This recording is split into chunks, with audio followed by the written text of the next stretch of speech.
আসসালামু আলাইকুম দর্শক, আজকে আসলাম আমরা কৃষকের মাঝে। আর বর্তমানে কৃষকে পাট কাটা নিয়ে ব্যস্ত।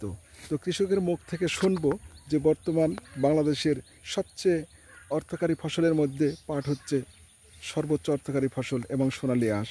এই বর্তমান প্রেক্ষাপটে পাটের দাম এবং তাদের যে খরচ হয়েছে এই অনুযায়ী যারা পাট চাষ করছে এই কৃষকদের কি পরিমাণ এখানে লভ্যাংশ আসবে, মানে লাভের পরিমাণ আসবে এবং লস হবে কি হবে না, আমরা কৃষকের মুখ থেকে শুনবো।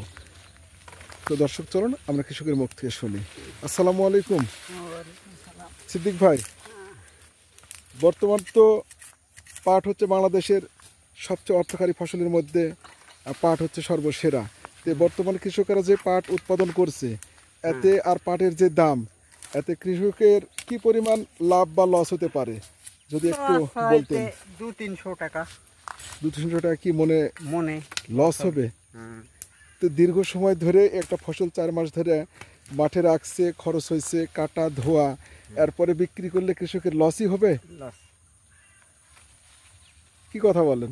হ্যাঁ, লস আছে। কারণ বর্তমান 4000 টাকা মন হলে তাহলে লাভ হইতো, কিছুটা হইল নি। আর এখন বর্তমান যে বাজার 3,500 3,000 থেকে 3,500, এতে কৃষকের লাভ আসবে না। না, 200-300 টাকা বাজে তো কি 500 টাকা তো মনে লস হয়ে যাবে। তো যারা হচ্ছে যে নিজে পাটে কাটবে না, যারা হচ্ছে গারস্থ লোক, মানে পাট দিয়ে কাটবে, তাদের তাদের তাদের কি অবস্থা? লস হবে।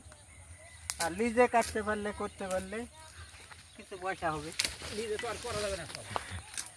তো দর্শক শুনলেন যে বর্তমান যে পাটের দাম এবং হচ্ছে পাটের দাম এই অনুযায়ী কৃষকেরা যদি পাট উৎপাদন করে এবং পাট যদি বাজারজাত করে তাহলে দেখা যাবে যে কৃষকের প্রতি মনে 200-300 টাকা লস থাকবে।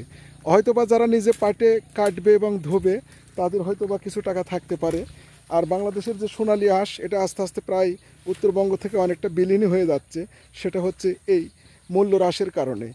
তো আমি মনে করি যদি পাটের মূল্য বৃদ্ধি করা হতো এবং কৃষকেরা কিন্তু এই পাটগুলো আরও বেশি উৎপাদন করত এবং বাংলাদেশের অর্থনৈতিক এক সুবিধাজনক স্থানে পৌঁছত।